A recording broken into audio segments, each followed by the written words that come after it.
special prayers for the dead as mourning continues for the 25 people killed in Monday's twin bombing by ISIL attackers. This is a scene being repeated in mosques all across the Afghan capital. On a hillside on the outskirts of the city, Shah Murai is being laid to rest, one of 9 journalists deliberately targeted in the attack. The mullah leading the burial prayers says bloodshed is everywhere in Afghanistan. Every day, young people are being killed, and Afghans are tired of the ongoing conflict. In all, 10 journalists were blown up on Monday. Another was killed in eastern Afghanistan.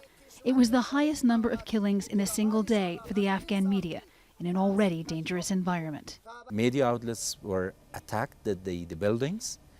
Journalists have been attacked. And now a group of media people in green zone of Kabul city were killed. This means that security situation is getting worse, and it is in a position that if it goes like this, no one knows what will be happening. The UN says civilian deaths and injuries from suicide bombings and other attacks have doubled so far in the first quarter of this year. Many Afghans blame the government for failing to protect them. We are committed to protect our countrymen. It's our top priority. As you know, attacks like these take place in developed countries in the West and in countries which do not face our kinds of security problems. One of the challenges that we all have is how to prevent sophisticated attacks. The latest report from the U.S. Special Inspector General has more bad news.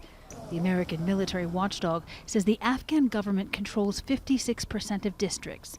The rest are controlled or contested by opposition groups. Taliban, ISIL, and other anti-government fighters control 12% of the 35 million population. The resilient ISIL and resurgent Taliban on their spring offensive are facing 36,000 fewer Afghan security forces this year. No reason's been given for the significant fall, but recruitment and retention of troops have been a problem for years. Afghanistan's Human Rights Commission says more than 9,000 civilians have been killed or wounded this past year up to March. The commission's expecting a higher number of casualties this year, along with a rise in the number of attacks. Jennifer Glasse, Al Jazeera, Kabul.